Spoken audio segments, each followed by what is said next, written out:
जय माता दी। आप सभी प्यारे को माता रानी कल्याण करे। जय माँ भवानी। नवरात्रि में चौथे दिन देवी को कुष्मांडा के रूप में पूजा जाता है। अपनी मंद हल्की हंसी के द्वारा अंड यानी ब्रह्मांड को उत्पन्न करने के कारण इस देवी को कुष्मांडा नाम से अभिहित किया गया है। जब सृष्टि नहीं थी, चारों तरफ अंधकार ही अंधकार था, तब इसी देवी ने अपने ईशत हास्य से ब्रह्मांड की रचना की थी। हिंदू पंचांग के अनुसार आज यानी 18 अक्टूबर को नवरात्रि का चौथा दिन है और ये दिन माँ दुर्गा के कुष्मांडा स्वरूप को समर्पित है। इस दिन विधि विधान के साथ माता कुष्मांडा का पूजन किया जाता है। मान्यता है कि 8 भुजाओं वाली माता कुष्मांडा अपने भक्तों के सभी कष्ट व परेशानियों का नाश करती हैं। अगर आप भी माता कुष्मांडा का आशीर्वाद पाना चाहते हैं तो उनकी व्रत कथा, आरती और कुछ मंत्रों का जाप अवश्य करें। नहीं कुछ कर सके तो कथा जरूर सुने या पढ़े। नवरात्रि का चौथा दिन मां कुष्मांडा को समर्पित है और उन्हें सफेद रंग बेहद प्रिय है। इसलिए सुबह स्नान आदि करने के बाद सफेद रंग के वस्त्र पहने और हाथ में जल लेकर व्रत का संकल्प करें। इसके बाद मंदिर में स्थापित कलश का पूजन करें और फिर मां दुर्गा की मूर्ति का पूजन करें। पूजा के बाद मां कुष्मांडा की व्रत कथा और आरती जरूर पढ़ें या सुने। दुर्गा का चौथा स्वरूप कुष्मांडा मां का है। इनकी 8 भुजाएं हैं: कमंडल, धनुष, बाण, चक्र, गदा, अमृतपूर्ण कलश, कमल पुष्प, सिद्धियों और निधियों को देने वाली जपमाला है। पौराणिक मान्यता है कि जब सृष्टि का अस्तित्व नहीं था तब माता ने ब्रह्मांड की रचना कर सृष्टि की आदि स्वरूपा और आदिशक्ति बन गई थी। ये केवल एकमात्र ऐसी माता है जो सूर्यमंडल के भीतर के लोक में निवास करती हैं। इनकी पूजा करके व्यक्ति अपने कष्टों और पापों को दूर कर सकता है। नवरात्रि में चौथे दिन देवी को कुष्मांडा के रूप में पूजा जाता है। अपनी मंद हल्की हंसी के द्वारा अंड यानी ब्रह्मांड को उत्पन्न करने के कारण इस देवी को कुष्मांडा नाम से अभिहित किया गया है।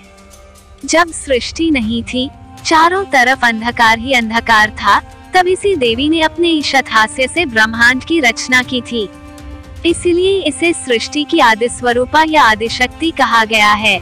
इस देवी की 8 भुजाएं हैं, इसलिए अष्टभुजा कहलाई। इनके 7 हाथों में क्रमशः कमंडल, धनुष, बाण, कमल पुष्प, अमृतपूर्ण कलश, चक्र तथा गदा हैं। 8वें हाथ में सभी सिद्धियों और निधियों को देने वाली जपमाला है। इस देवी का वाहन सिंह है और इन्हें कुम्हड़े की बलि प्रिय है। संस्कृति में कुम्हड़े को कुष्मांड कहते हैं, इसलिए इस देवी को कुष्मांडा। इस देवी का वास सूर्यमंडल के भीतर लोक में है। सूर्यलोक में रहने की शक्ति क्षमता केवल इन्हीं में है, इसलिए इनके शरीर की कांति और प्रभा सूर्य की भांति ही दैदीप्यमान है। इनके ही तेज से 10 दिशाएं आलोकित हैं। ब्रह्मांड की सभी वस्तुओं और प्राणियों में इन्हीं का तेज व्याप्त है। अचंचल और पवित्र मन से नवरात्रि के चौथे दिन इस देवी की पूजा आराधना करना चाहिए। इससे भक्तों के रोगों और शोकों का नाश होता है तथा उसे आयु, यश, बल और आरोग्य प्राप्त होता है। ये देवी अत्यल्प सेवा और भक्ति से ही प्रसन्न होकर आशीर्वाद देती हैं। सच्चे मन से पूजा करने वाले को सुगमता से परम पद प्राप्त होता है। विधि विधान से पूजा करने पर भक्त को कम समय में ही कृपा का सूक्ष्म भाव अनुभव होने लगता है। ये देवी आधियों व्याधियों से मुक्त करती हैं और उसे सुख, समृद्धि और उन्नति प्रदान करती हैं। अंततः इस देवी की उपासना में भक्तों को सदैव तत्पर रहना चाहिए। नमस्कार दोस्तों, बातें ज्ञान की YouTube चैनल में आपका स्वागत है।